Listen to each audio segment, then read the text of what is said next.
ನಮಸ್ಕಾರ ವೀಕ್ಷಕರೇ, ಎಲ್ಲರೂ ಹೇಗಿದ್ದೀರಾ? ನೀವೆಲ್ಲ ತುಂಬ ಚೆನ್ನಾಗಿದ್ದೀರಾ ಅಂದ್ಕೊತ ಬನ್ನಿ, ಇವತ್ತು ರಸಾಯನ ಯಾವ ರೀತಿ ಮಾಡೋದು ಅಂತ ತಿಳಿಸ್ಕೊಡ್ತಾ ಇದ್ದೀವಿ. ಇವತ್ತು ರಥಸಪ್ತಮಿ ಆಗಿರೋದ್ರಿಂದ ನವೀನ್ ಅವರು ಏನಾದರೂ ಸ್ವೀಟ್ ಮಾಡೋಣ ಅಂತ ಅಂದ್ಕೊಂಡ್ರು. ಹಾಗಾಗಿ ಮನೇಲಿ ಬಾಳೆಹಣ್ಣು ಇರೋದ್ರಿಂದ ರಸಾಯನ ಮಾಡ್ತಾಯಿದ್ದೀವಿ.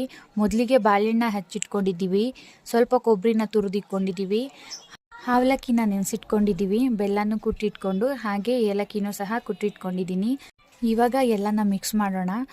ಮೊದಲಿಗೆ ಬಾಳೆಹಣ್ಣಿನ ಪಾತ್ರೆಗೆ ಅವಲಕ್ಕಿ ನೆನೆಸಿಟ್ಕೊಂಡಿರೋದನ್ನ ಫಸ್ಟು ಮಿಕ್ಸ್ ಮಾಡ್ಕೊಳ್ಳೋಣ.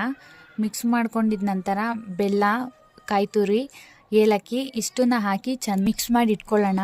ನವೀನ್ ಅವ್ರಿಗೆ ಯಾವಾಗಲೂ ಸ್ವೀಟ್ ಐಟಮ್ ಅಂದರೆ ತುಂಬಾ ಇಷ್ಟ. ಹಾಗಾಗಿ ಅವರು ರಸಾಯನ ಮಾಡೋಣ ಅಂತ ಅಂದ್ಕೊಂಡ್ರು. ಅವ್ರ ಕೈಲೇ ವಾಯ್ಸ್ ಕೊಡ್ಸೋಣ ಅಂತ ಅಂದ್ಕೊಂಡೆ, ಬಟ್ ಯಾವಾಗ ಮಾತಾಡ್ಬೇಕಾದ್ರೆ ಜಾಸ್ತಿ ನಗಿಸ್ತಾ ಇದ್ರು. ಹಾಗಾಗಿ ಅವರು ವಾಯ್ಸ್ ಕೊಡೋಕೆ ಒಪ್ಕೊಂಡಿಲ್ಲ. ಹಾಗಾಗಿ ನಾನೇ ವಾಯ್ಸ್ ಕೊಡ್ತಾ ಇದ್ದೀನಿ. ನಿನ್ನೆ ರಥಸಪ್ತಮಿ